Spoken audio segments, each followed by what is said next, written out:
Hockey Network at youtube.ca/heavyhockey. I was starting to wonder why we weren't getting any chats or anything. And so if you want much for this one going seamlessly, hey, Michael? That's right. I know. I did. I called it. You jinxed it. In fairness, that's not even on the recording. It's not even streamed. So I didn't say it. Why is nobody commenting on my brilliance? Well, that's kind of what I was wondering. I'm like, geez, I said some pretty damn smart stuff there. Like, are they that stunned by Lotsy's smile? Like, I mean, maybe we all are. Lotsy, what happened to the decorations, my friend? Everything's you caught me at a bad time. I'm in the middle of a deep clean of my apartment here, so my place is a disaster. So yeah, I had to settle for Plan B today here. Well, your mouth auto-corrected yourself there. That's a complete lie. I know for a fact that you were throwing things at the wall last night. Everything fell off, and now you're getting your stuff reframed. Lotsy, don't lie to the people. I've got a blank canvas behind me now. And I'm going to be starting to decorate it. By next week, we'll have a new studio set here at the Oilerslive headquarters in the middle of the Atlantic Ocean on a barge in the middle of the Atlantic Ocean. Yeah, so that's good. Well, yeah, can't wait to see that back. Always love seeing the Gretzky All-Star jersey up there. That's one of my faves. I miss those All-Star days, but when Glenn Sather used to get to pick all the extras and there was 12 of them on the team. Yeah, that was awesome. You're right. No, I mean, on the flip side, right? I was also, a kid. So they seemed pretty magical back then.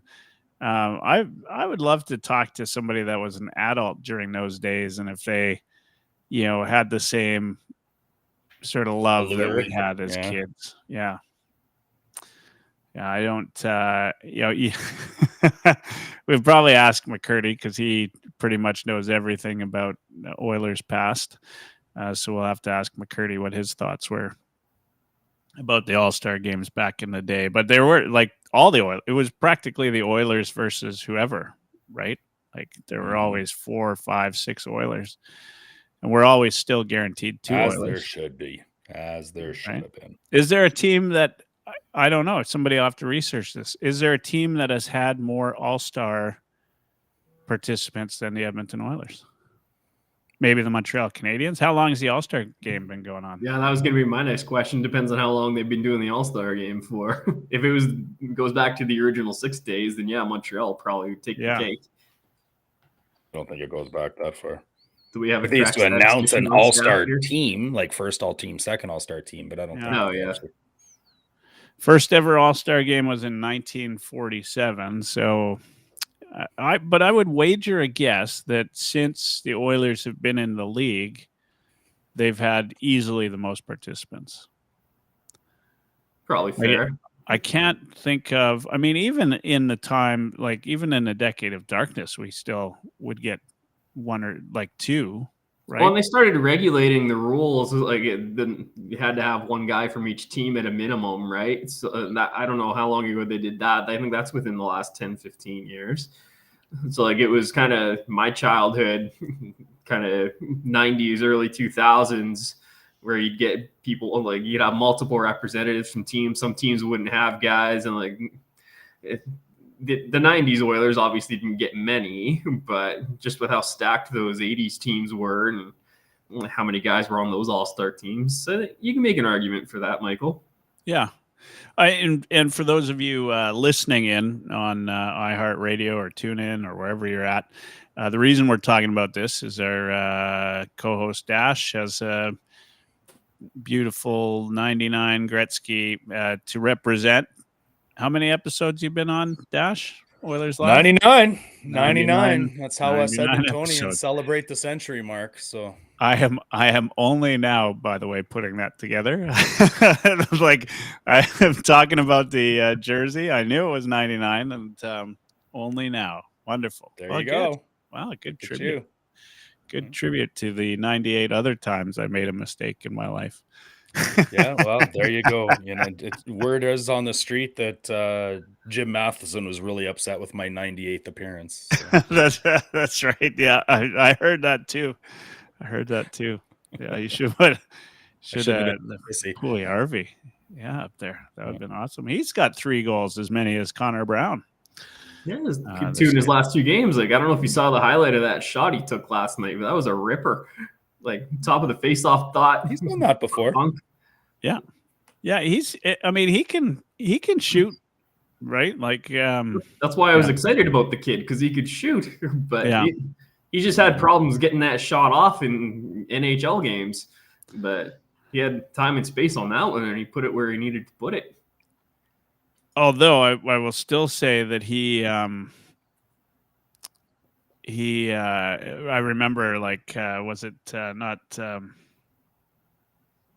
Dusty, but Rashog. Remember, Rashog was saying, well, it was Rashog, right? That was saying, well, he can score those in the Finnish league, but he's not going to score those in the NHL. That certainly wouldn't have been Dusty, because he's his adopted son. But yeah. I mean, it could have been Rashog. That sounds right. There have been some pretty controversial players on the Oilers. I would love to do a whole episode on controversial players, but Puljujarvi's got to be up there, right? In terms of polarizing figures, in like love or hate. Mm-hmm. Tobias Reeder. Well, I don't think Tobias Reeder's not really polarizing. I think, probably less on the love side than more on the hate side. For reasons we either maybe discuss or not discuss, but Ethan Bear as well. And Schultz. Good luck to Ethan Bear, who entered the player assistance program yesterday. Oh yeah, I didn't hear that. That's brand new news to me. Did not hear that. Yeah. Anyway, back to NHL, back to Edmonton Oilers. I got a little sidetracked now that we went from Oilers All-Star to Puljujarvi to polarizing players to Ethan Bear entering the substance abuse program. How's that for the etymology of a conversation? All right. Last few games, what did we see? We saw the Oilers play Toronto. We saw them play Ottawa since last Wednesday. We've so let's do a recap. Let's do a recap of the last week. Beat Buffalo 8-3. They break UPL.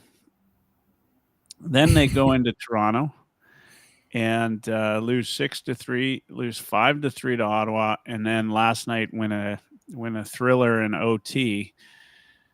In all that time, Zach Hyman scores 50 goals and 50 and 51, 49. He scored his 49th. I think we were all hoping for 50 in Toronto. Versus Toronto, yeah. 4 straight games for Hyman. What do you think happens with this team from, like, what goes right against Buffalo? And then what goes wrong against Toronto? And is it the same, like, are we talking the same team, or, are there some differences in that game? Because when I started to think about it, and I thought, this is a team that really, like, seemingly needs to be like kicked in the ass in the first 20 minutes of a game, right? Like, it's almost like if the other team doesn't score first, the Oilers aren't going to win, right? Like, that's self-load management I've been talking about for months, man. They play just hard enough to win. Just hard enough. And the difference on Saturday night was that the Oilers didn't respond, whereas on Thursday night in Buffalo, or against Buffalo, they did respond. I mean, Buffalo took it to them early for sure, but they worked their way back into it and then just hit the gas pedal on the third period. I don't know. The third period. It's just an anomaly when you score 5 goals in the third period like that on a great goaltender. Like, well, the Toronto game, I mean, they made it interesting though in the last 7-8 minutes. Like they did. I mean, it was a 5-3 game, and they hit a post with 2.5 minutes left. Which the Oilers are like a thoroughbred running running that track, right? And when he hits that third turn, usually the Oilers are good. They'll blow past everybody in that last stretch of the race. They just needed a little bit more track against Toronto. If that race was just a bit longer, I could feel that thing going the other way. And I think sometimes they just on the Jets at the wrong time, and hockey's a fickle game, right? In those lopsided games, like when it's 5-0 after 2, like the Leafs are going to play a little more conservative. The Oilers are going to be frustrated and upset, and they're going to get their feet underneath them for that third period, right? Like you watch any game, that's the way that those lopsided games usually go. Like even in a close game, when a team is down, they're going to spend most of the time in the other team's zone, and that's because the other team is content to just play conservative, not make mistakes. Right, so I think we just saw a bit of that in that Toronto game because, Toronto. Did we not live through that, like in the decade of darkness, like where the Oilers, the numbers seemed better than they were because they were always down by 3 or 4 going into the third period, and they would just like demolish teams on the score clock, right? Because the other team would be sitting back, and it would feel like, Edmonton was like Dante Culpepper picking up all his yards in garbage time. Yeah, it's the same sort of thing, right? Because they're behind by 20. Yeah, I get what you're saying. I remember you'd watch Oilers third period games, and you'd think this team was dominant, but they just weren't getting the bounce. But that wasn't the case. They couldn't come out and play the first 2 periods and win any hockey games.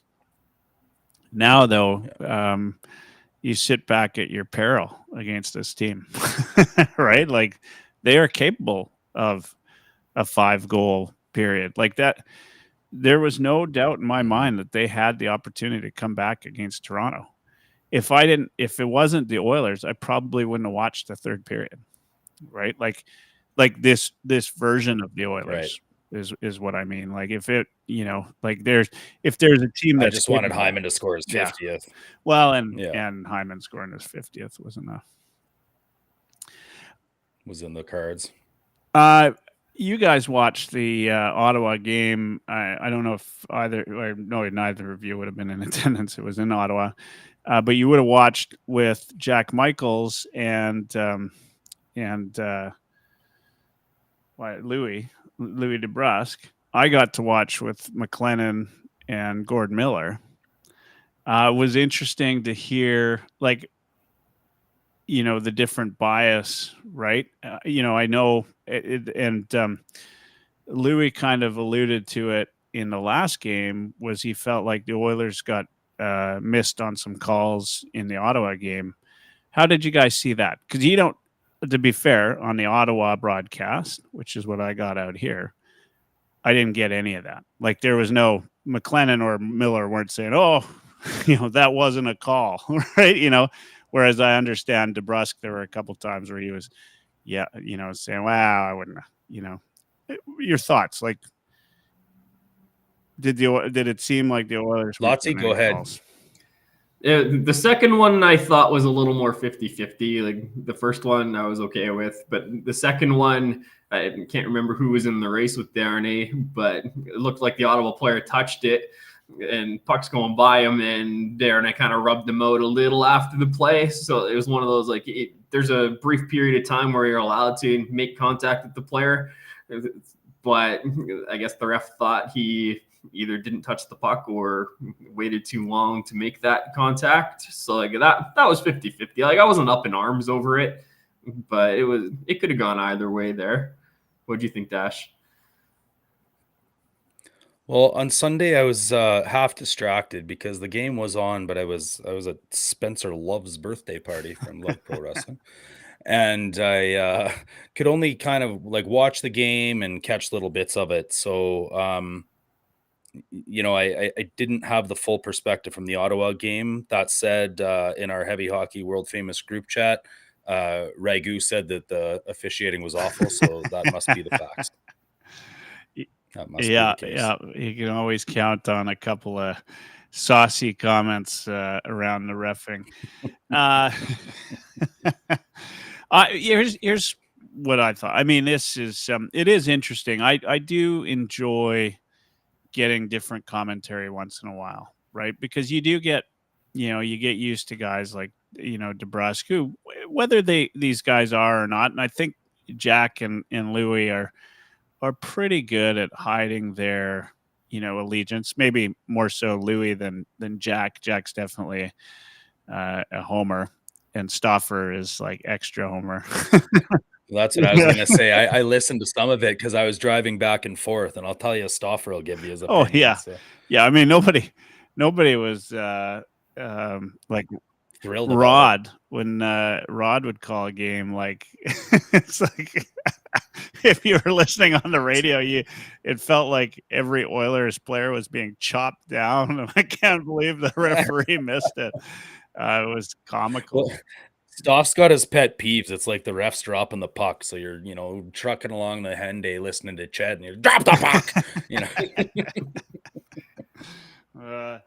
But, I mean, it was interesting. I looked at both games. I thought in the Oilers game, I mean, we see that Nuge penalty, which wasn't a penalty clearly, but then the penalty that kind of got the Oilers the lead, and it was a 4-minute high stick. But 2 seconds before that, they missed a call against the Oilers, which would have ended the play, and the high stick never would have happened. So yeah, so it's going to go. Like it's over 82 games. It's going to go both ways. You're right. Like you get that was somebody chewing on a ketchup packet. I think Bruce McCurdy called it last night, to get a little bit of fake blood out there to get the 4 minutes. But then, like, I remember Evander Kane spitting blood out into the ice and like screaming for something to be a 4-minute penalty too, right? Like, what are you gonna do? I mean, how often does it come down to? I mean, you look at Desharnais in that Ottawa game, and it's the same as last year in the playoffs. The one thing that guy needs to understand is he needs to kind of keep his mouth shut, I think, a little bit. And he's not a kid anymore. I mean, he might be a rookie still from all intents, but he's not a kid. Somebody's got to have a chat with him about that. I think he learned his lesson. I think, he was pretty passionate in that LA series, learned some lessons, sat in the box a bit. And by the time he played in that Vegas series, I think he was okay. He'll be fine. Yeah. We got Bob, the goalie, listening in. We might have to, Bob, we're getting a little bit of feedback from your speaker, I think. So we're going to have to figure that. I think it's only happened since you started to join. Since he hopped on. I tell you what, I had to hop off at 5:30 here anyways, and since I see Bob the goalie's face, I'd just rather not be here. Let's see if we can't get that fixed, Bob. I get a little bit of feedback if you got the speaker in a position. Have a good show, fellas. Yeah, thanks, Dash, and say hello to the kid and the family. See it show number 100 That's next right. week. It's a big 100. Now 99. Yeah. Congratulations. Thank you. Bob, can we get let's see if we can't change that setup a little bit for you somehow. Or is there anything you can do on your side? Well, I thought I did. Usually if I go off internet, my sound and everything is better. So I already did that. You can jump back on. All right. Maybe we'll let you leave and jump back on. So I mean, it's bad enough everybody else has to hear me, but if I got to hear me too, well, then we got a problem. All right, Lotsy, it's just you and me. And then there were two. I mean, we'll get Bob the goalie back. We're going to talk a little bit of Oilers hockey, and of course, we did the recap. Oilers win in Buffalo, lose in Toronto and Ontario. And Ottawa, lose in Ontario, let's just put it that way, and then beat the Jets.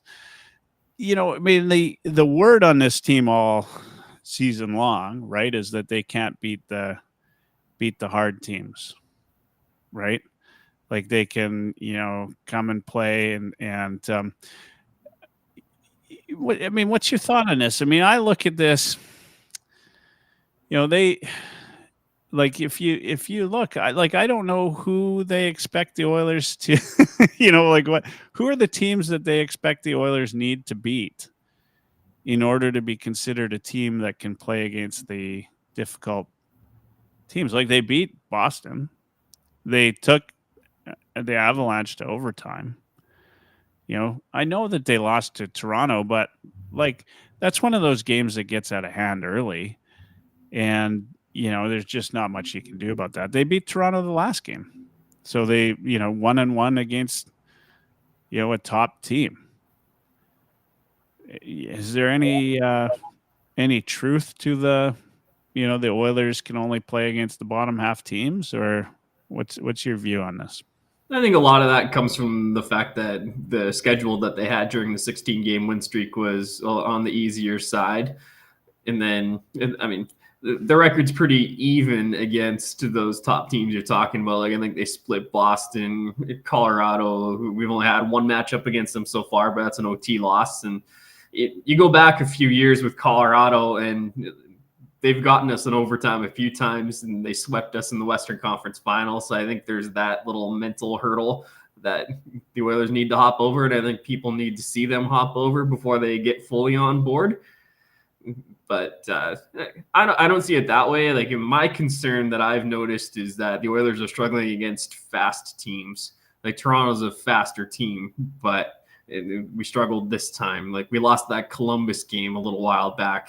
That's a fast young team. Buffalo beat us and gave us trouble in the first period in the last game. They're a fast young team too.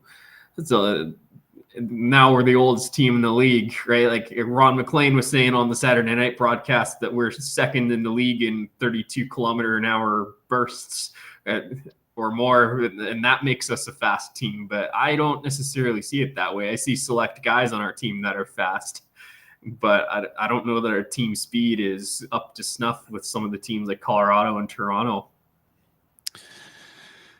Yeah, that's a good point. And you know what? I've never really thought about it that way. Like I've looked at top half teams versus bottom half teams, and like I said, I think the Oilers perform well. I mean, you don't get, since Knoblauch's been in, their 7-28 record or something like that. Like you don't get a 7-28 record if you don't beat some top half teams. I saw something today where it was like we're 10-3-1 in our last however many games against playoff teams. It's like I think so I don't get that. But I like this this thought process about how the Oilers play against fast teams. Bob, your thoughts on this? Well, the hockey nerd in me just wants to shout you right now because I am just in the middle of writing an article about the power rankings again, the team power rankings. Now that everybody's played 70 games, the Oilers being the last one, I finally reached game number 70. And I actually break it down to what position the team they're playing against is at the time they play them. So, some teams that started off maybe in the top 10 to begin the season, have turned out to be not a top 10 team. But at the time they played them, they were one of the premier teams in the league, right? So that's how I break it down for 10-game segments. So the numbers I have to back some of the stuff you guys are saying is the Oilers are they have a 66% winning percentage against teams that are in the bottom tier, the third tier. So teams 21 to 32. And we are 63% winning percentage in the middle tier. And in the top tier, we are at 53. So that we do seem to have a tougher time against the top tier teams. That's a pretty standard record, I imagine, for most teams. But the biggest thing here is, for the most part, we're not leaving too many points on the table in our gimme games that are basically inexcusable that we lose to, right?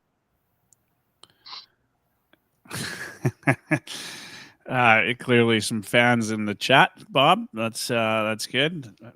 I like the way you say that. Is that, now, when you look at that, was that from the full season or from Knoblauch's time?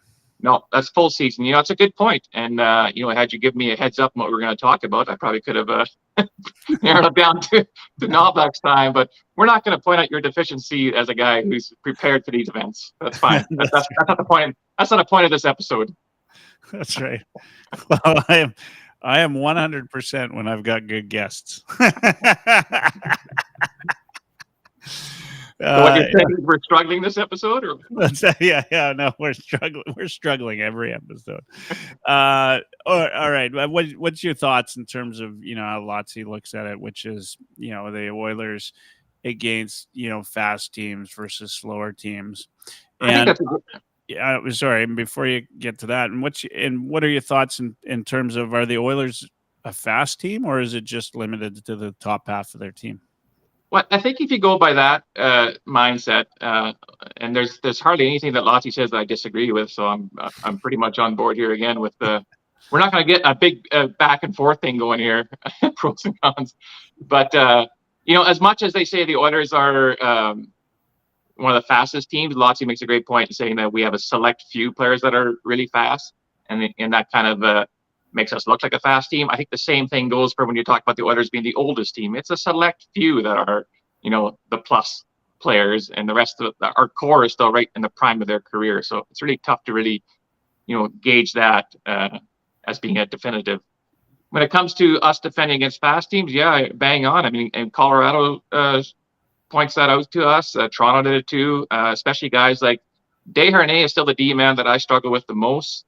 I think he is just a stellar PK guy, and he's very good when we are stationary in our defensive zone, as when we go into a defensive box of some sort. It's when the rush comes in that his lack of foot speed gets exposed. Cece's been guilty of it as well. Even Nurse at times, who's not a bad skater, has been has shown evidence that he gets caught flat-footed sometimes on a rush. You get your better skaters like Kulak, who's not too bad at that. He makes some brain farts sometimes on a rush, but it's definitely not because of lacks foot speed. Bouchard, actually, he's another guy who gets exposed off and on. So, there's a point to that. Like the faster teams seem to expose some of our defensive deficiencies, especially for lack of foot speed some of our D-men have. Yeah. Lotsie? No, I think that's totally fair. Nurse, I think, is a fantastic skater, but he's not great at entering or denying the rush on the entry. He's not a great rush defender. Kulak's a really good rush defender, and Ekholm is, but that's about it on our team. Bouchard's never really been known for his foot speed. He's more just about making the right pass and getting that shot of his off. That's where he's getting his points from. It's not necessarily his mobility. So, yeah, like I say, I think team speed is a bit of a problem with the Oilers right now. McDavid can fly. Leon's speed is underrated. Hyman is fast once he gets going. Nuge has some speed. McLeod can go. But everybody else, not so much. Leon's speed is incredibly underrated. Yeah, it is. We have the benefit of watching him night after night, as fans. But that's not something people talk about.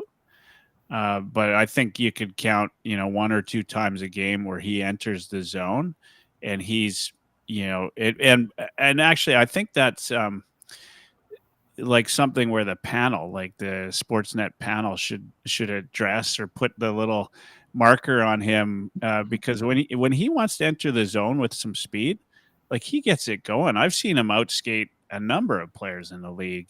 He made a play against Ottawa where I think he lost the puck on the entry, and then he just turned around on the back check and just tracked the guy down. I was like, he was moving. You know what? And that's actually when we see Leon's fastest is on his back check. There's been many times this season where he's hustled his butt back there to disrupt the play. And you forgot to mention, Lotsie, our newest sniper, Connor Brown. He's pretty fast. He is pretty fast. He almost broke away last night too. Again, at one point. It's amazing what a couple goals does for your foot speed.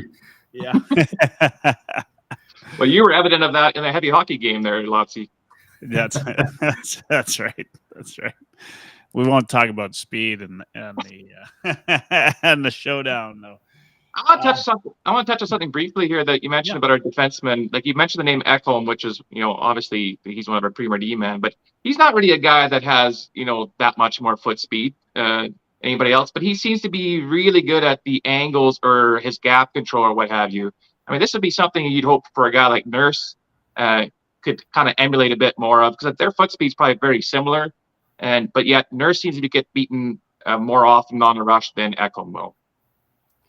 I think a lot of that is, like you say, it's angling. I think it's decision making on timing, just reading the play, what's going to happen. So But Ekholm, like he's a big guy, closes space really well, and just positions himself really well. Maybe Nurse isn't quite up to snuff or up to Ekholm's level there, but I still think Nurse is underrated. In all, I can tell you that a guy that's 6'5" often is a lot faster than he looks.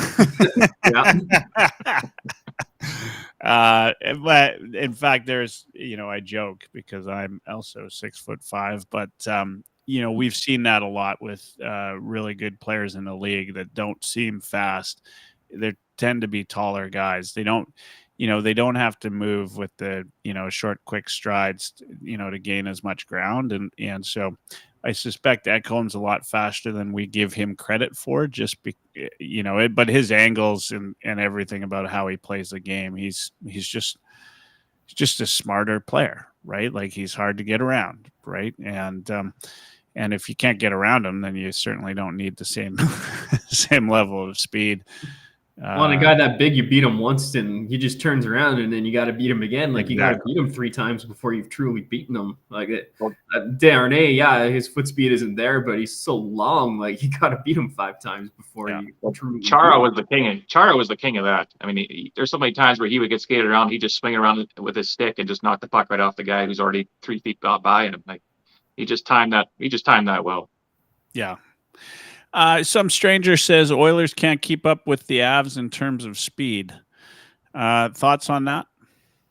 100% correct. We can't keep up with the Avs in terms of speed. Like they're just a much more mobile team. Like look at their defense. Like you got Cale Makar, who's one of the best in the league in that regard. Like Sam Girard, Sean Walker, Devin Taves, like all those guys, fantastic skaters. Like they're not big. That's the disadvantage that Colorado has, is how are they going to hold up to the wear and tear of a playoff series? But like they are quick. Yeah, I mean, I'd say in terms of on defense, I mean, we've got only 2 guys that really have any like real serious foot speed, right? Kulak and Nurse. Although talking about Ekholm, but nobody really does look at him as a speedy defenseman. So yeah, if you're talking on D, but what about in the forward part? I mean, we've got Connor McDavid, we've got Leon Draisaitl, we've got Ryan McLeod, right? Zach Hyman's good. Are we that much slower on forward? I think where you see the bottom 6. Yeah. If you're comparing forward to forward, I think we're fine. But again, this goes back to our defense. It's like, who are the forwards facing? So if you're talking team speed, McDavid and Draisaitl, Hyman, these guys, they're coming in against Cale Makar and Samuel Girard, these guys who we saw Makar do that a couple of years ago in the playoff series. He did a decent job of McDavid. I mean, you can only keep McDavid down for so long, but he did a pretty damn good job because he can match some foot speed with him. Our guys cannot match Colorado's team speed because we don't, like we've mentioned, we only have about 2 guys that have decent foot speed in the back end. Yeah. Yeah. And, but does that, will that translate to another playoff round loss if you end up against Colorado, or is this team positioned still in other ways to beat that style of play? I mean, if we don't match up well against team speed, where does that put us in the playoffs? When we get to the playoffs, how do we match up in the playoffs when it comes to that? Are we, what have we done better? Are we a tougher team? I think so in some respect. And we saw that last night. We've got more guys that are willing to mix it up, just with adding in Perry. And I also think, adding in Ekholm gives you Nurse the ability to free Nurse up to do some of that as well, like we saw last night. I know he's a big part of the PK, but I thought like the PK did all right. They did 5 for 5 is not bad, and Nurse was out for one of those, or in the box for one of those penalties, right? I mean, can this team beat the Avalanche in a playoff series? They got to do it along the walls if they're going to, right? Like it's the physical play, like it's the Evander Kanes and the Corey Perrys of the world that are going to make a difference if the Oilers are going to win. Like McKinnon and McDavid almost cancel each other out. Obviously, I give the edge to McDavid because he's McDavid.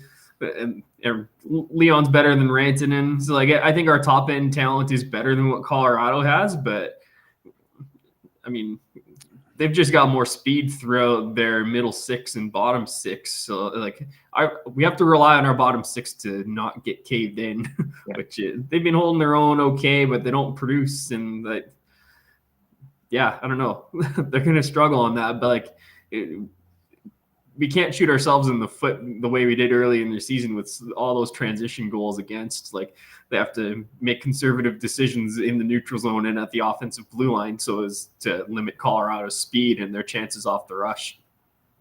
Yeah. I think you'll see our bottom six be a lot more, if we do face Colorado, be a lot more defensive minded.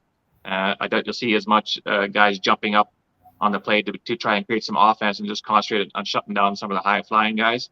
But you're banging on Lottie, where we're going to win that kind of series is along the boards and especially in front of the net. And like we touched on, Colorado does not have big D men. So we got guys like like Hyman, who's just a pain in the butt front there, and Corey Perry. One of the reasons why I picked him up is to be that menace there. Yeah. So I think we're stronger in that aspect when it comes to facing Colorado, as long as we can shut down the those scoring chances off the rush. Then and that is a big if. But it's doable, and yeah, I think we're a better team now than we were the first time we faced Colorado in the playoffs. Yeah. Oh yeah. I would argue Colorado's not the same team. I mean, they're playing Middlestat as a second centerman, and if you match that up against Edmonton, that second line is not even close. Middlestat to me is, he's one of the streakier players.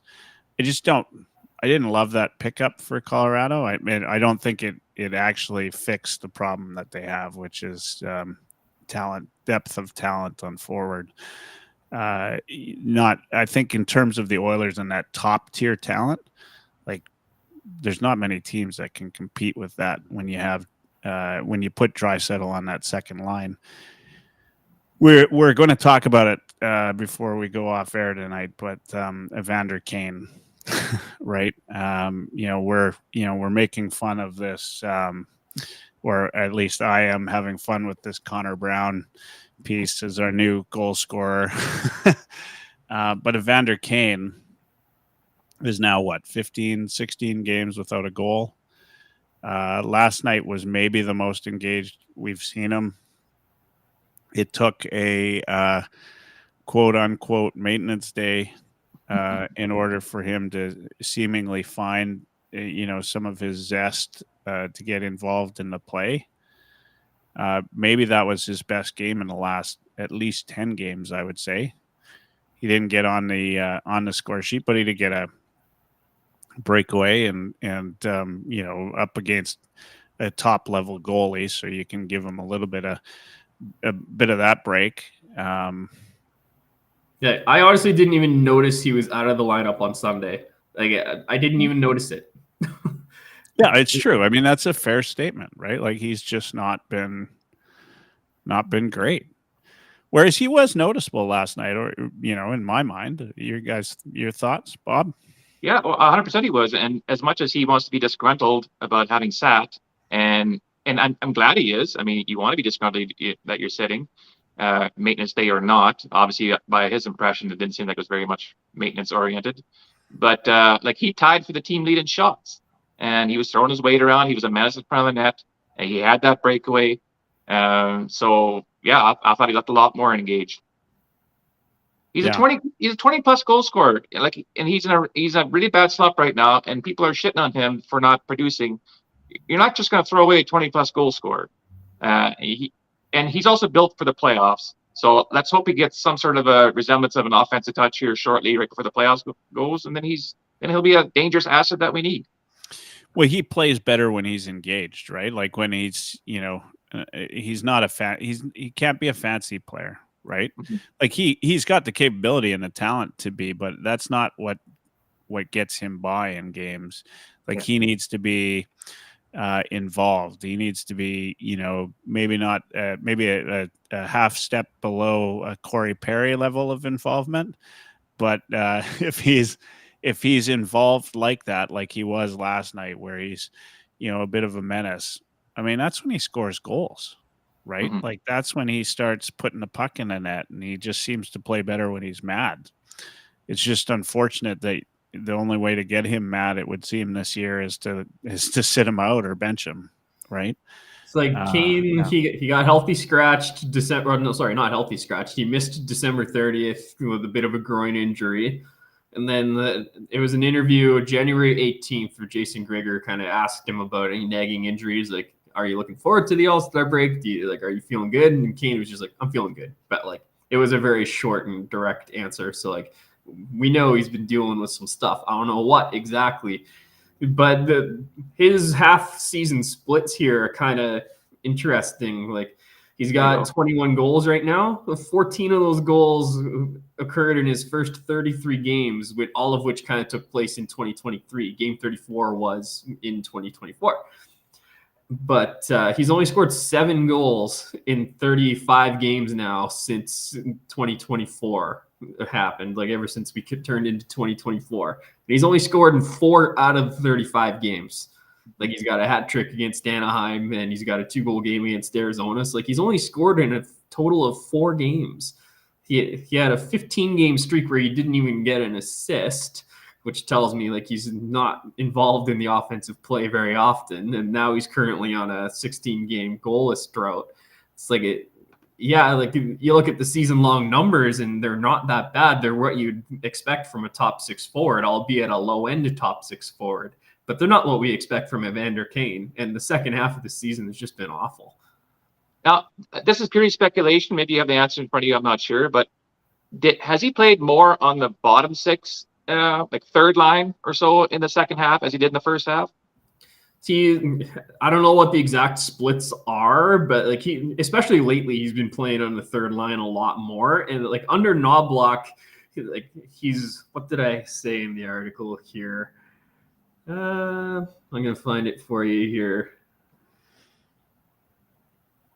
Like in the first 13 games where Woodcroft was still coaching, Kane got over 19 minutes in 6 of those games.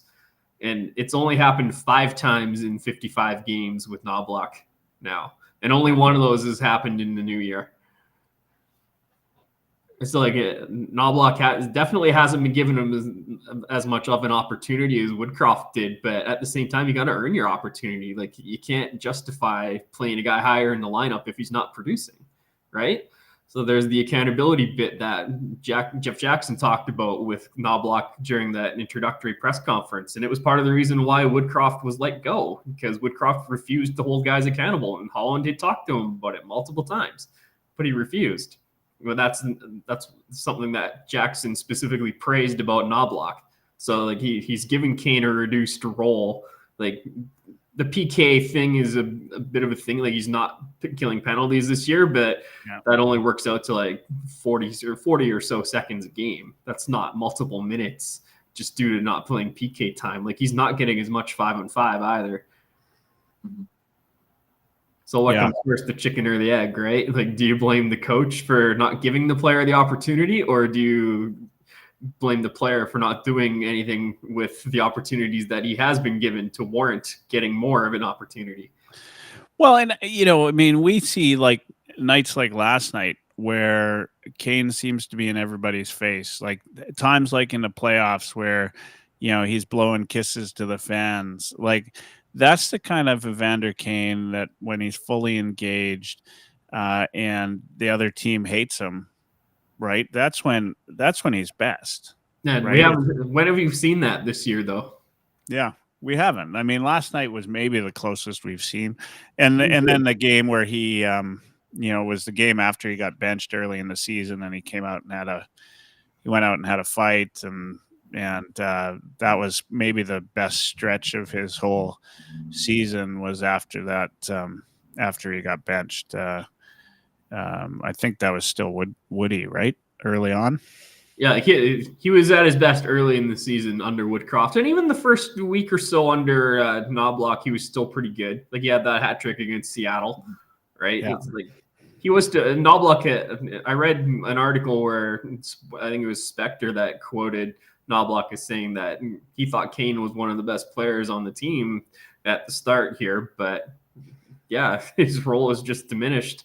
Like I can point to the exact moment. It was the first game of the winning streak when they formed the McLeod, Draisaitl, Fogo line. Kane got bumped down to the third line, but the team won and they went on this big streak. And then McLeod got sick and missed the Montreal game, and then Kane got bumped up to the second line again. So like there was that big stretch of probably it was 10 games where he was just on the third line, and he's been up and down ever since then.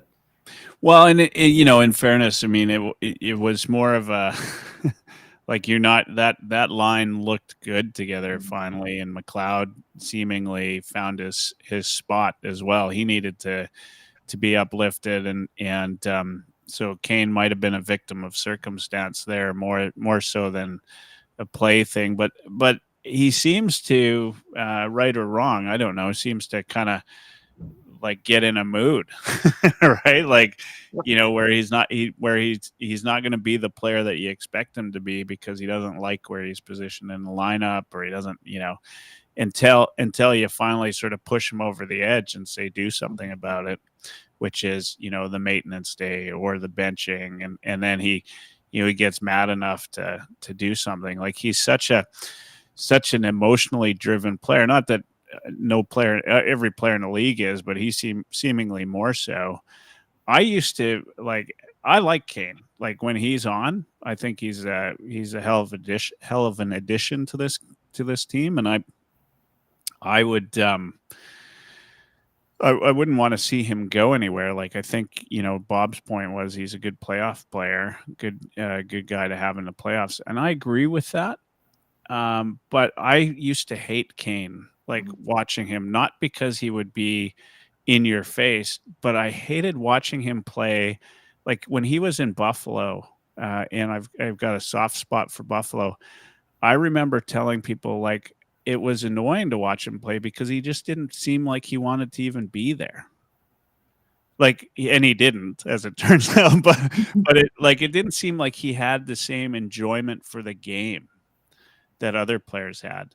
And I felt like when he came to Edmonton, there was a stretch where he was coming to the ice and enjoying the game of hockey again, maybe. But he just seemed disinterested in playing in Buffalo. And as a fan, I remember watching him. I remember watching him in Calgary when he came with Buffalo and Calgary playing against the Flames.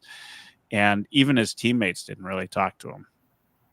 And he just kind of, even the warm up before the game, he was just kind of tossing the puck around and like, like he was out for a little skate with, the rec team or something. And it annoyed me as a fan to watch this guy play. So I don't know what it's going to take, but he's got to, somebody's got to like maybe, give him a shove before the game to get him going. When he came here, we talked about how he's the guy that's dragging others into the fight. Well, somebody needs to drag him more into the fight now. Well, you make a good point earlier too, Michael, about he plays his best when he's engaged, like most players are. But Kane has that element, right? That physical element and that in-your-face element, and he seems to feed off that, and his offense seems to kind of go part and parcel with that. But he does lead our team in hits, like by about 70 something. Like he's creating them, but most of those are probably again from early season. I think you see this point where game 61 to 67, that's eight games there or 7 games, however many that is, 1, 2, 3, 4, 5, 6, 7 games. 4 of those games he has 1 hit. So not only was he just kind of, making his rounds out there, he wasn't even initiating any kind of physical contact to be engaged in a game. And then this next game here, when we get him back in the lineup after his maintenance day, he actually gets the second least ice time he's had in the last 8 games, but still throws the most body checks in that game. So he was more engaged, definitely, in this last game. That little wake-up call he got. And you saw it, like he had those offensive chances as well. So that kind of goes part and parcel as part of the package up with Evander Kane. Yeah. Is there anything to what some stranger is saying here? I think Kane is just not very open about his injury, even to his coach and trainer. It's one of those things where like we're not in the room, so like it's hard to really say. But like I definitely think injuries are a part of his struggles. Like it goes back to last year too. Yeah, the horrific wrist injury is not anybody's fault. That's just a freak thing. But like he had the rib injury, so that's a total of 41 games missed last year. And this year he's got the nagging injury, and his point production it's not a drastic fall off, but it's going down and down every year that he's an Oiler here. Like you say, it's still top 6 level, but there's just slow little drips and drops. And I think the injuries are definitely taking their toll. And he's 32, right? Like that's kind of around the age where guys start hitting that plateau or falling off the edge of the cliff. Well, it's kind of around the age where those nagging injuries nag a bit longer than they usually do. Yes, they do. 100%. Yeah, I'm not looking forward to that. Man, Well, yeah. the other thing I have to say about Kane is like we talk about him being a playoff performer. He had 17 points in 15 games in his first playoff season with the Oilers, which, yeah, fantastic. But I think we're all still kind of living off that memory. He's got 35 points in 56 career playoff games, and a lot of that is fueled by a 17 and 15 postseason, right? Like 17-18 in San Jose, 5-9. Next season, 8-20. And then last year, 5-12. Where was he last year? Right? He's one of the guys that kind of fell off the face of the earth in the playoffs last year. Like he wasn't alone, but he certainly was not. This is the magical playoff performer that he was in his first year here. Jeez, so, I didn't know Lotzi hated Kane so much. Like, it's not that I hate Kane. It's like I want him to be a successful player here. Like I see all the tools he brings. I see what he can do, and I'm thinking, I think that's a great observation, though. I mean, yeah, I do remember last year being disappointed in Kane's play, him and a lot of Oilers, like you mentioned. But he has that style of game that should be huge in the playoffs, right? He's built for the playoffs. He has all the tools to be an effective playoff performer, and we saw that a couple of years ago. So yeah, like I kind of want to think that last year's Oiler was a bit of a San Jose is what it is when he was there, but since he's been an Oiler, I kind of want to think that last year he was just part of the team package where we disappointed. And I want that Evander Kane. He doesn't have to do the 17 and 15, but geez, to be somewhere around the 0.8, 0.75 points per game player in the playoffs would be just, man, that'd be just ideal at this point. Yeah. Were either of you surprised when you realized, like last night, Nugent Hopkins hasn't scored in a number of games? Like, did that like just hit you? Because the reason I asked this is I knew he hadn't scored in a long time, but them saying it on the broadcast like really kind of hit me. Like I don't look at Nuge. I mean, we talk about one guy who hasn't scored in 15 games or so, and it's noticeable. But then you've got a guy like Nuge who just seemingly, like he goes through, he's still a point, like close to a point a game player. So there's that. But he hasn't scored in 15 games as well. But nobody's criticizing him. That's because we love Nuge.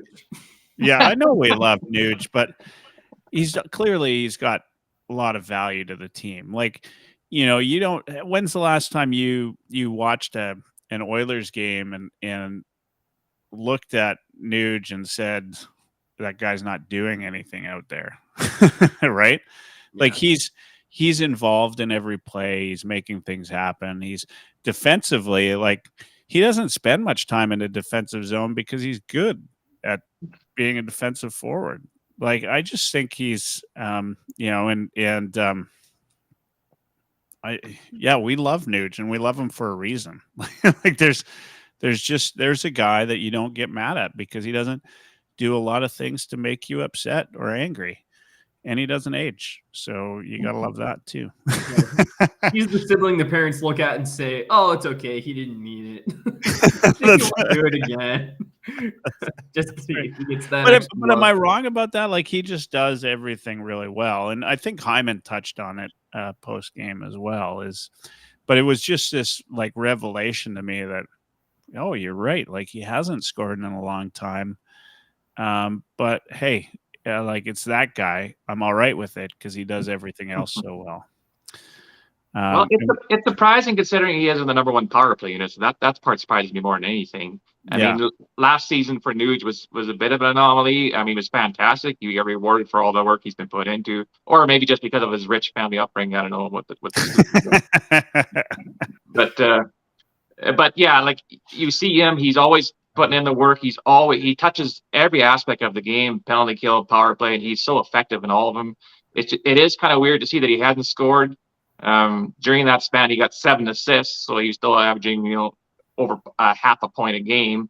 So he wasn't like he was totally invisible. But yeah, he also must have led the league in points or in posts at that during those 13 games. Yeah. I mean, he's definitely hit a few posts. Nuge's like release to me is the oddest thing. Like, he just I've never understood his shot. Like, it just kind of, it doesn't look like he's putting any effort or power behind it, but then he gets the shot away and it's a zinger and it goes, and it's tricky. And I can't, he's quick when he decides to shoot. He's got a quick release and I think he should shoot more personally, but what about Henrique? I'm a little what about Henry?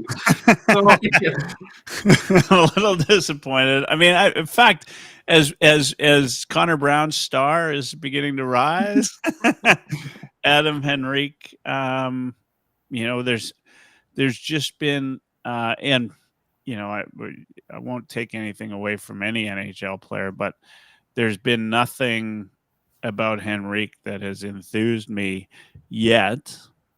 And I know it's a new team, but is there time to start worrying? Like, they've moved him up to the second line, and that just hasn't, seemed to pan out. And he's not incredibly fast. He's like, I wouldn't even I don't even look at him and say defensively he's that great. Like, there's just nothing about his game that I've been.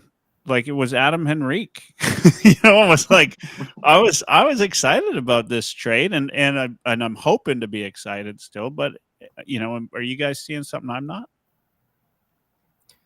I mean, you look at all the numbers, the underlying numbers, and like he hasn't been good. Like, he hasn't been doing much anything except cardio out there. But he was low down on my list of potential trade targets for a reason. Like, I mean, he's 34 years old. Yeah, he's versatile. He does a lot of things for you. Like, he's kind of a Nugent Hopkins light, if you want to put it that way. Like, similar type of player, just not to Nugent's level. Like, I just feel it's an awkward fit. And like, I understand the logic. Like, he can play in your top 6 or your bottom 6. He can play wing or center. He can PK for you. It's like, I understood. I just think it wasn't the right thing that we needed. Like, we need scoring, right? And he's got 1 goal. Well, I think almost in this case, his versatility is almost a negative thing for us, because right now Novak is doing this jigsaw puzzle piecing, and he's got Henrik playing on all these different lines. It's tough for him, number one, to get some chemistry with his line mates or teammates, but plus. I know what Novak's trying. He's trying to find the biggest spot where Henry can be a big asset to us. But the fact that we can put him on the wing, that we can put him in the PK, we can put him center, we can put him a third, we can second line, almost goes against him. Like, for Carrick, we picked him up. He's a 4th liner. Boom, we know that. He goes and bangs. He fights. Maybe he scores a goal here and there. Great. I mean, that's his role. You see a guy Toffoli in Winnipeg. He's a scorer. They put him up there for the scoring. They put him on a line, and he go out there score. Getzel, same thing. He's up there playing, top 6 all the time, same position, most likely same line mates. I haven't researched that, but they're not these totally versatile players. Whereas Henrique has all these Swiss Army knife tools, and now we're trying to see where we can best utilize one of those extensions from. Yeah. Yeah, and I mean, in some ways, right? Like we can be critical about players on the Oilers, but they continue to sort of roll out wins. I know they lost 2 in Ontario, but like this is a bad stretch for them, and they're what 5-3. What's their last 10 is 5-3-2. Like that's a bad stretch. This is a slump. This is the Oilers slumping, right? Like, am I wrong? I mean, and so we're looking at this, and folks, like we're on Twitter /X. We get caught in this fishbowl, right, where you're looking at these guys and everything is magnified, 100 times. But these Oilers keep winning. They beat Winnipeg. Like Winnipeg's a top team, right? I thought that they deserved, well, maybe not deserved, but they could have got a better fate against Ottawa. Other than their defense, they had some defensive lapses that they paid for. Penalty kill. And Toronto, I mean, a game like that just gets out of hand. Quaddy on YouTube says we eke out some of those wins because it's an experienced team now. I agree. I think that's a great point. Is it's nice to see a team like the Oilers now where we have this complaint about bottom 6 scoring. Like last night, I joked those were the guys that we expected to score all season long, aren't they? Mm-hmm. Brown, like if you go back to our beginning of the season when we did the first episode of Oilers Live, we talked about that. We talked about Nugent Hopkins probably maybe doing another 100-point season, right? I think we all thought that was unlikely, but we figured he'd be good for another 30 goals, I'm sure, right? We knew Hyman would score. I don't think we expected 51 goals. He's seemingly taken over Nuge's goal scoring from last year and added it on to his. The only guy we were really missing last night was Evander Kane, and he had a great game.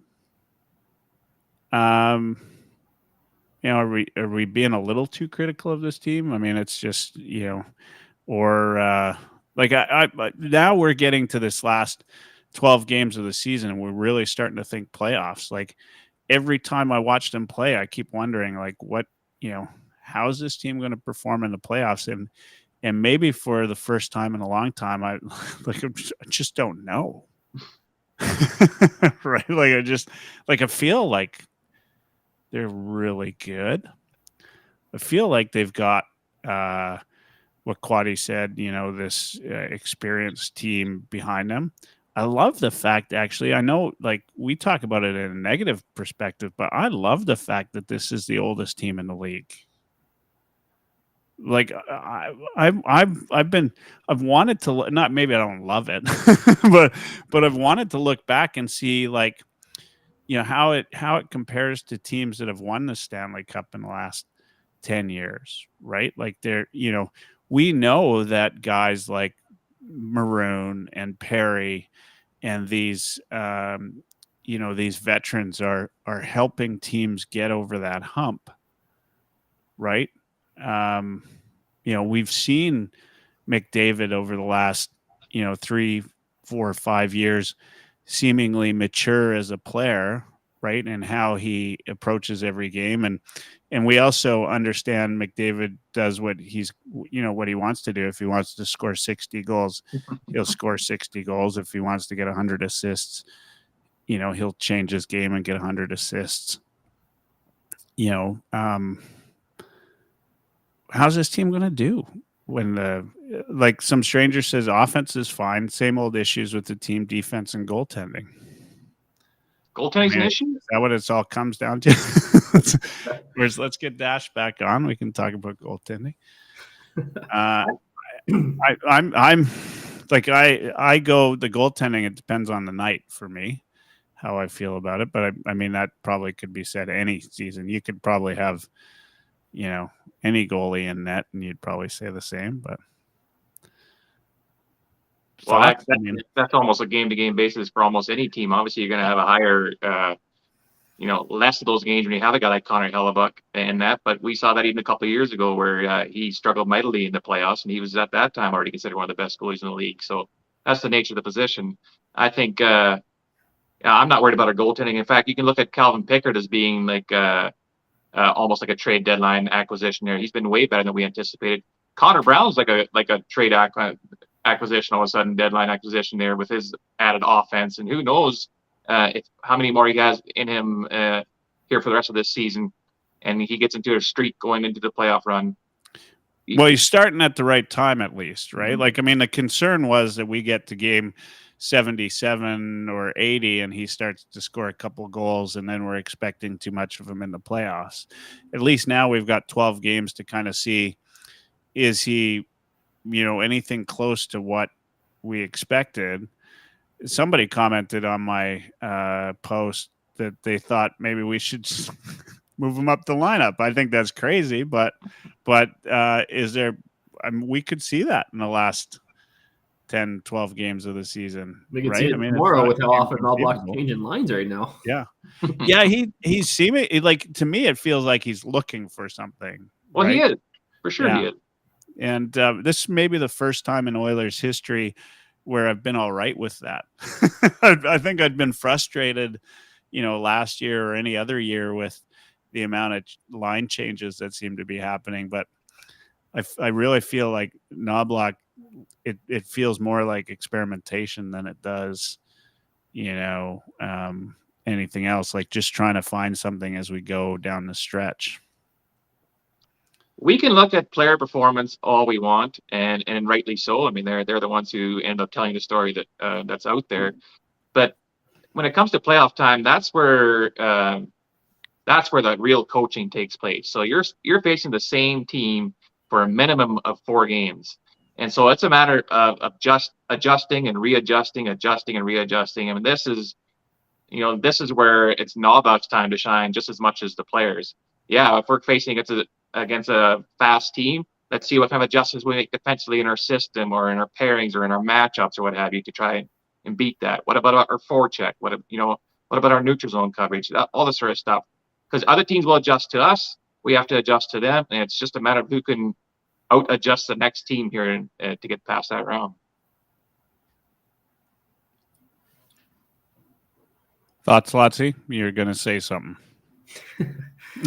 It's like if you go to hockeyreference.com and look at the Oilers results game by game this year, the Woodcroft era aside, under Knoblauch, they have not lost 4 out of 7 games in any stretch at any point this season. It's like from that perspective, it looks like consistency, but you're also going to see a lot of instances where it's streaks. They go on big winning streaks and they go on losing streaks of 2 or 3 at a time. So like when the momentum falls and things start going wrong, I think we have a tough time fixing it quickly, which could come back to bite us in the ass in the playoffs, right? Those momentum swings are a lot more dramatic, and like each individual thing, it means more. It feels worse when a team scores a goal or when you lose a game. So if we lose 2 in a row, 3 in a row, getting that back on track is going to be much harder in the playoffs than it is in the regular season. So yeah, you can look at it and say, yeah, they've been pretty consistent. They haven't lost 4 out of 7 at any point under Knoblauch, but it's win streaks and losing streaks. It's been a lot of that. So they got to find a way to pull themselves out of it if things start going off the rails. It's a whole different definition of playoffs when it comes to consistency. Like we're looking at consistency over an 82-game schedule. Now we got to look at it over a 7-game series. Yeah, and like the things that could go wrong, like the goaltending can go into a little bit of a funk. Like we've seen that with Skinner. He'll give you elite goaltending for stretches, and he'll give you below average goaltending for stretches. And then the penalty kill, it'll be amazing for a while, and it'll be terrible at other times. It's like we just need to avoid that perfect storm of Skinner not being at his best and the penalty kill struggling, and I think we'll be okay. Or just get streaky at the right time. Or we get streaky at the right time, right? Yeah. Can we get another 16-game winning streak that starts mid-April? And we've even seen that through one of our most powerful weapons, our power play, right? I mean, still like one of the top 2 or 3 power plays in the world, and yet we have seen it struggle at times. And we can't afford that to happen in the playoffs because just like that, we're behind the 8 ball. The power play is something, again, where I mean, last year we had this expectation. I mean, the Oilers got a penalty or a power play, and you just kind of sat back and you're like, all right, when's the goal going to happen? But I'll be honest. I don't look at it that way this year. It's obviously it's not at the same clip. And it is so streaky that we go long stretches without scoring a goal on the power play. That when they do, like they are now, they're what 50% in the last 3 or 4 games, right? That it makes this what I think is a average power play this year. It gives them a better percentage than what it's really deserving of, in my opinion. I really feel like the other day when the graphic came up, they were second in the league in the power play, and that shocked me. Like, I've seen better power plays than the Oilers this year. Way better power plays, more consistent power plays, right? Whereas the Oilers, I mean, to be fair, if you've got Connor McDavid and Leon Draisaitl, you're going to have some times where they just will the puck in the net, right? But as far as like a consistently played power play, I mean, I don't know if maybe the word of the day in the heavy hockey chat was chaos, but the chaos of our power play is what leads it to be successful in stretches or not. And sometimes teams play well, sometimes they don't. But I just don't. I don't know if you guys feel the same way. It's just I don't get as excited about a power play as I certainly did last year. And I mean, that's expected when you, historically the best power play ever in the game, but it just it's not as dominant this year. When it gets into a stretch like it has lately, like where they're at, what are they, 50% in their last 4 games? It's great. I just don't feel like, didn't they go a stretch of like 12 or 14 power plays where they didn't score a goal at one point too?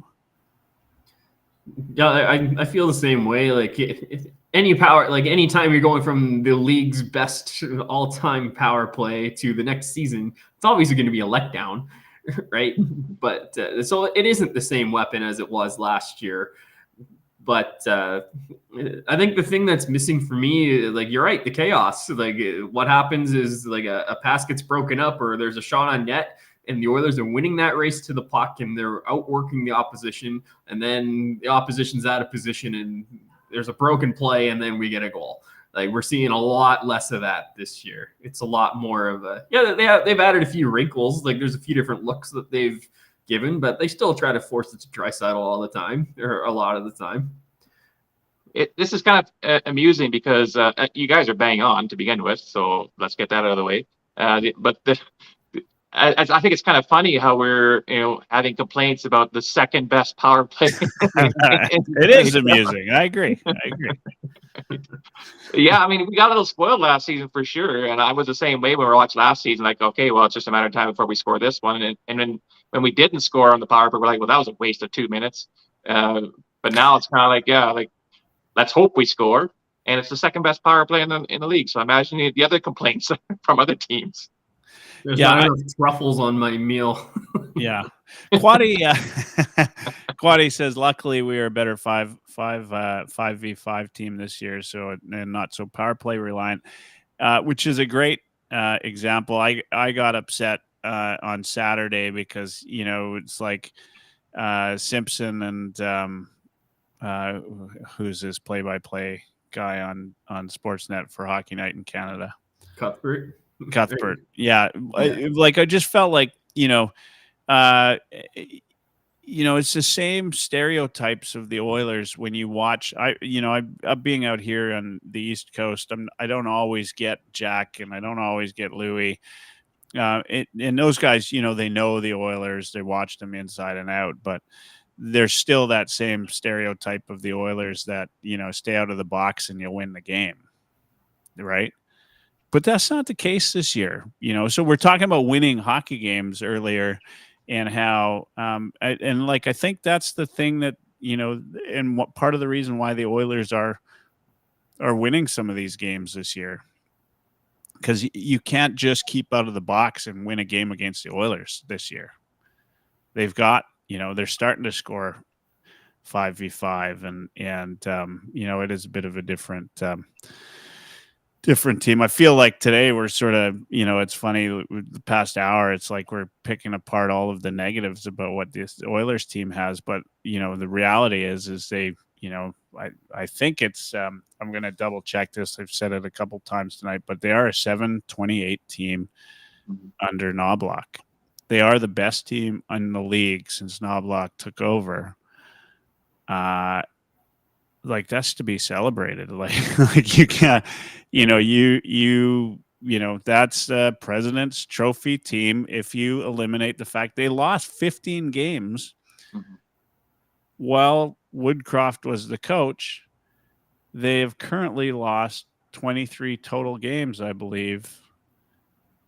And so since Woodcroft's been gone, they have only lost 8 games. 8 games. 2 of those games happened in the past week. Right? 25% of the losses that Knobloch has experienced as a coach have happened in the last week. That's pretty phenomenal. Right? Like that's pretty unreal. And so we have some reason to be excited. I mean, it's still, the question mark is still, how did the team play when the playoffs happen? I saw NHL on Instagram posted today the Oilers and the possibility of them either playing Vegas or LA in the first round. Who would you rather? Ryan? Oh, I guess you didn't like the question. How dare you? Wow. Maybe, jeez, I put the guy on the spot, and that's it. He's gone. Those of you listening live on TuneIn or iHeartRadio, we just lost Ryan Lotsberg, which, he wasn't adding much to the conversation anyway. So, your thought, Bob? Who would you? God, I think number one there. I love some strangers comment. Don't matter, bring them all on. I'm of the same mindset. I mean, but that's let's take it back to like the PWHL. They have this rule this year where the team that finishes first overall gets to choose their playoff opponent right in the first round. Nice. So let's put the Oilers in that position. Who would I choose then between LA and Vegas? If that be the case, I'd probably choose LA just because I think we're a better, we play better against them, and our tools are way better than what they have. Vegas is strong defensively and through the neutral zone. They got the depth, and they've been a headache for us before, and they continue to be whenever we play them for some reason. But I don't mind the Vegas one because I'm a big believer in revenge in sports, so that'd be good to put it back on them. But yeah, if I'm making that choice, I choose LA. Yeah, I'm in the Vegas, the revenge piece. And also, it like as it sits, and we've got Lotsie back. Nice of you to join us. When I think about, and Lotsie, just to keep you up to date, the Oilers are a hockey team. They play in the NHL, and we're talking about who we'd rather see them play in the first round, LA or Vegas. Bob says LA, although I think he, either or.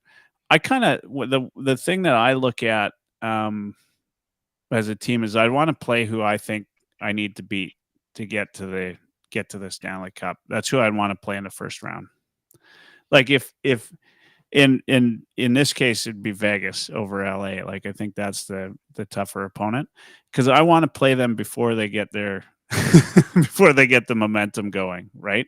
Like you play Vegas in the third round is different than playing them in the first round. Like they just get stronger as the playoffs go.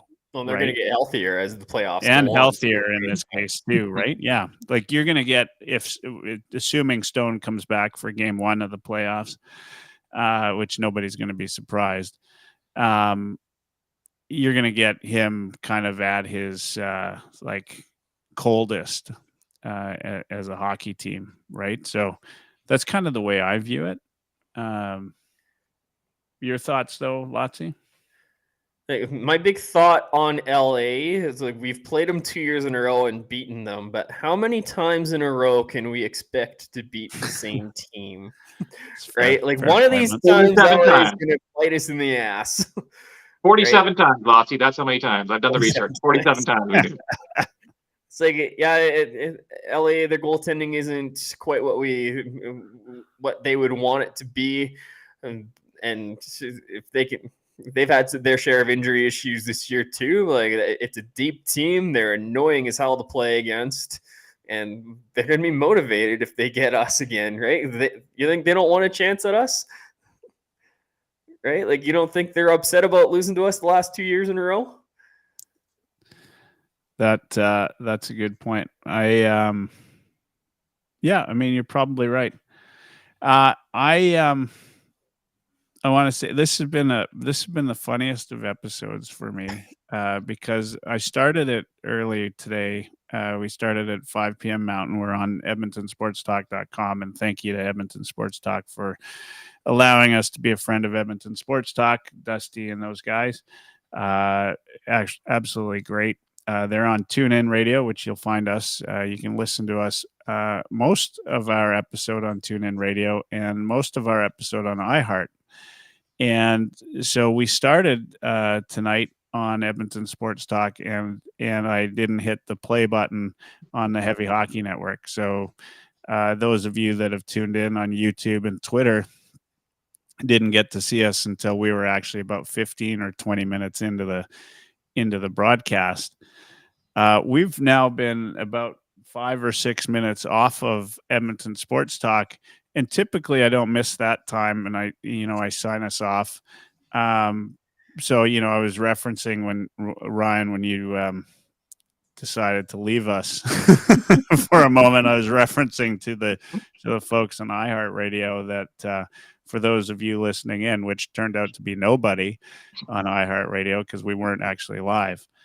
So now we're just on Twitter and YouTube. And at some point in my broadcasting career, I will get it all straight, have us live on all platforms at the same time without a challenge or a doubt. But we'll we're going to take this. Can't have it all going at the same time. You can't be driving it well, hitting your irons well, and putting well, right? Clearly, I need some broadcasting help. For all sorts of reasons. Let the comments flow. I mean, I could probably watch a hockey game. Who knows? Something like that. Anyway, long story short is we are no longer on EdmontonSportsTalk.com tonight. We'll be back next Wednesday, pre-game, and you can also catch the gents of Fantasy Hockey Hacks on. Tonight they'll be on at 10 p.m. Mountain, 8 p.m. Mountain. What is it? 8 p.m. 10 p.m. 10 p.m. Mountain. Yes, thank you. So those guys, Devin and the gang, will be on Fantasy Hockey Hacks tonight at 10 p.m. Mountain. Guys, let's take it down the last 5 minutes, and then we'll shut it down on all platforms. And that's about as perfect as it's going to get tonight. I do want to say thank you for joining me tonight. It was great. Thanks, Dash, for joining for the first half hour. He had a important family engagement to make it to, and he'll be back next week for the pregame show. And Bob and Lotsy, you guys have been filling in lots lately, so appreciate that. It's just because everybody else keeps saying no, but nonetheless, second choice, it's all right. I'll forgive you. Well, second choice wouldn't be so bad, I guess, but no, just kidding. No, I love you guys. I love having you guys on here. Appreciate you. So we talked LA. Let's finish off by talking about the Oilers upcoming week. What we see happening there. Just let's recap what that is going to look at as I look at the schedule here. Big game tomorrow. We're talking about LA. Big game tomorrow. LA in Edmonton. And then we finish out the month and we head into April, which is maybe the hardest part of the whole Oilers schedule for the season. And we play the Blues. They've been on a tear of late, and then Dallas. So outside of Anaheim on Saturday, we've got a healthy dose of tough teams to play. How much does this mean? I mean, you want to go in hot into the playoffs. That's what players always say. Like we're kind of in the thick right now. Also, we're not guaranteed a home playoff game yet, right? Like, how big is tomorrow's game in terms of the season? Well, first off, I think it's interesting how tomorrow's game, like if the playoffs started today, this would be our opponent, right? The Kings. Yep. So that'll be a good little test to kind of see how we match up against them again. I think it's kind of you look at our schedule and you go, okay, we got Dallas and Colorado coming up, and those are going to be our two big tests. I think we've shown that every game is a big test with our losses to Ottawa and Columbus and Buffalo and the not so distant past. So at this point, we can't really look at the schedule and go, okay, thank goodness we got Anaheim coming up. Thank goodness we got Arizona coming up. We got to go out there and we got to treat every game like it's a Colorado game. We got to find our playoff style. Now, this is now the part of the season where we start practicing our playoff style of hockey and build off that each game. I'd like to see a little bit less line juggling now, if possible. Let's stick Henrik somewhere and give him a chance to gel with his line mates so we have some momentum going to playoffs. And the other thing, too, is we have 3 back-to-backs here on this back end of the schedule, all in April. So this will give some of our reserves some more time. We'll see more of Stetcher, which is great. We want to get in some more ice time, too, so he gets into a flow with his team. You'll see guys like Ryan and Carrick and Brown probably in and out. Well, Brown, who knows anymore? He's red hot. But maybe Janmark, some getting juggled through to get their legs going. But yeah, we are in a crunch time now. But this is now our playoff stretch where we need our playoff game to come into form. Yeah. And maybe I'll let you. I agree with you. We do need the playoff game to come into form. I think we're still going to see a little bit more line juggling over the next week, but into the last 2 weeks, I think that I hope that it stops. But I do like the way you're thinking. How do you look at maybe as kind of your final words? How do you see the Oilers next 3 games? Because we're going to be on for the 4th game, but LA, Anaheim, and then the Blues. How do you see the Oilers performing in those 3? Hard to say. Like LA is a coin flip. St. Louis, they're starting to fall out of the playoff picture a little bit, but they're that one team that can maybe still catch Vegas if they get hot. So they're going to be motivated. Then like the Ducks, it's that trap game. We're all looking at that like, yeah, we've beaten them like 7-2 a bunch of times this season. Like, we'll be fine. But no, like I was at that game in February in Anaheim, and they took it to us for a lot of the start of that game as well. So like we can't underestimate anybody. But I don't love the way we're playing right now. So I'm going to be a little more on the conservative side. I think we're going 1-2 in those 3 games. That's not conservative. That's cowardly. Unreal. Wow. Wow, the first time cowardly's ever been used on the show. At least out loud. Out loud, yeah, that's right. It might have ended up in the group chat once or twice. Bob, what do you think? Well, we're sweeping the board. That's what we're doing. We're sweeping the board. So, yeah. You know, we always count on Bob for a good sweep of the board there. You know, we didn't even talk about Holloway and Broberg. You know, the discussion points about whether they'll be up, and thank you, some stranger, for bringing that up. We're going to have to talk about that at a later date. And maybe by next Wednesday, we'll have some idea of where those two are.